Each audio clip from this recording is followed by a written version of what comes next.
ಇತ್ತ ಧಾರವಾಡದಲ್ಲಿ ಕುಲಕರ್ಣಿ ಬೆಂಬಲಿಗರ ಪ್ರೊಟೆಸ್ಟ್. ಬಿಜೆಪಿ ಪೋಸ್ಟ್ನ ಖಂಡಿಸಿ ಕುಲಕರ್ಣಿಯ ಅಭಿಮಾನಿಗಳ ಪ್ರತಿಭಟನೆ.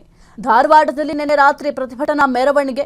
ಇನ್ನು ಷಡ್ಯಂತ್ರ ಅಂತ ಆರೋಪಿಸಿ ಬೆಂಬಲಿಗರು ಈ ರೀತಿಯಾಗಿ ಪ್ರತಿಭಟನೆಗೆ ಮುಂದಾಗಿದ್ದಾರೆ. ಇನ್ನು ಪ್ರತಿಭಟನಾಕಾರರನ್ನ ಪೊಲೀಸರು ವಶಪಡಿಸಿಕೊಂಡಿದ್ದಾರೆ.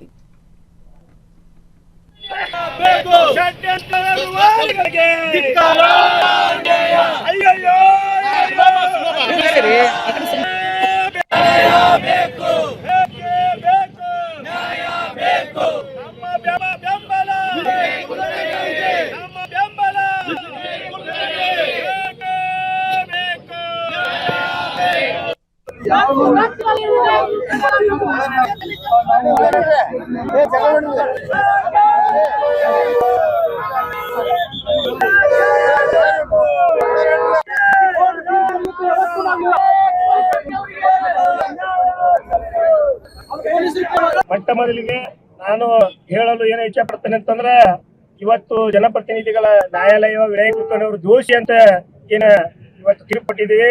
ಆ ಒಂದು ತೀರ್ಪಿಗೆ ನಾವು ತಲೆಬಾಗ್ತೇವೆ. ಎಲ್ಲ ವಿನಯ್ ಕುಲಕರ್ಣಿ ಅವರು ಆಯ್ತು, ವಿನಯ್ ಕುಲಕರ್ಣಿ ಬಳಗದವರು ಆಯ್ತು, ಮತ್ತು ಧಾರವಾಡ ಕ್ಷೇತ್ರದ ಎಲ್ಲಾ ಅಭಿಮಾನಿಗಳು ಕೂಡ ಆ ತೀರ್ಪಿಗೆ ತಲೆಬಾಗ್ತೇವೆ.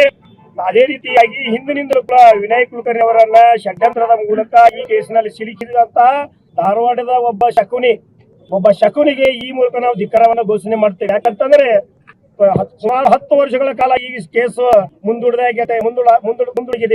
ಯಾಕಂತಂದ್ರೆ ಪ್ರತಿಯೊಂದು ಸಾಕ್ಷಿದಾರರು ಕೂಡ ಕರೆಯೋದು, ಸಿಬಿಐ ಅವ್ರಿಗೆ ಹಚ್ಚಿ ಧಮಕಿ ಕೊಡಿಸೋದು, ಅಲ್ಲಿ ಇಟ್ಟೋದು, ಇಲ್ಲಿ ಇಡೋದು, ಅವ್ರಿಗೆಲ್ಲ ಧಮಕಿ ಕೊಡಿಸೋದು, ಇದೆಲ್ಲ ಮಾಡಿದಾರ. ಅಂತ ಒಂದು ಶಕುನಿ ಯಾರ ಎಲ್ಲಾ ಮೀಡಿಯಾದವ್ರಿಗೆ ಗೊತ್ತು, ಇಡೀ ಧಾರವಾಡ ಜಿಲ್ಲಾದವ್ರಿಗೆ ಗೊತ್ತು. ಅದಕ್ಕೋಸ್ಕರ ಮುಂದಿನ ದಿನಮಾನಗಳಲ್ಲಿ ವಿನಯ್ ಕುಲಕರ್ಣಿ ಅವರು ಒಳಗಿದ್ರು ನಾವು ಆರಿಸ್ತಂದೇವಿ, ಜೈಲಾಗಿದ್ದು ಆರಿಸ್ತಂದೇವಿ. ಸದಾ ಅವ್ರ ಕುಟುಂಬದ ಬೆಂಬಲವಾಗಿ ಇಡೀ 71 ಕ್ಷೇತ್ರದಲ್ಲಿ ವಿನಯ್ ಕುಲಕರ್ಣಿ ಅಭಿಮಾನಿಗಳು ಮತ್ತು ನಮ್ಮ ಕಾಂಗ್ರೆಸ್ ಎಲ್ಲ ಕಾರ್ಯಕರ್ತರು ಇವತ್ತ ಹೇಳುದ ಏನಂತಂದ್ರ, ನಾವು ಇವತ್ತ ನ್ಯಾಯಾಲಯದ ವಿರುದ್ಧ ನ್ಯಾಯಾಲಯದಲ್ಲಿ ತೀರ್ಪು ಬಂದಿದೆ ವಿನಯ್ ಕುಲಕರ್ಣಿ ಅವರ ವಿರುದ್ಧ, ನಾವು ಅದರ ವಿರುದ್ಧವಾಗಿ ಪ್ರತಿಭಟನೆಯನ್ನು ನಾವು ಮಾಡ್ತಾ ಇಲ್ಲ. ಇದು ಸ್ಪಷ್ಟ.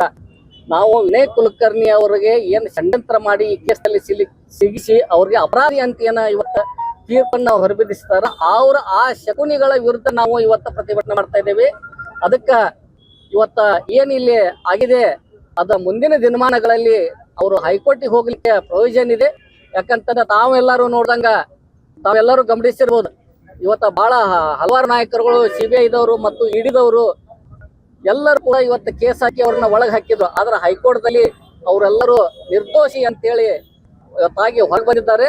ಅದಕ್ಕೆ ಇವತ್ತ ನಮ್ಮ ಮಾನ್ಯ ಶಾಸಕರಾದಂತಹ ವಿನಯ್ ಕುಲಕರ್ಣಿ ಅವರು ಕೂಡ ನಿರ್ದೋಷಿಯಾಗಿ ಮುಂದಿನ ನಿರ್ಮಾಣಗಳಲ್ಲಿ ಹೊರ ಬರ್ತಾರ ಅಂತೇಳಿ ನಾವು ಇವತ್ತ ಹೇಳಲಿಕ್ಕೆ ಇಚ್ಛೆ ಪಡ್ತಾ ಇದ್ದೇವೆ.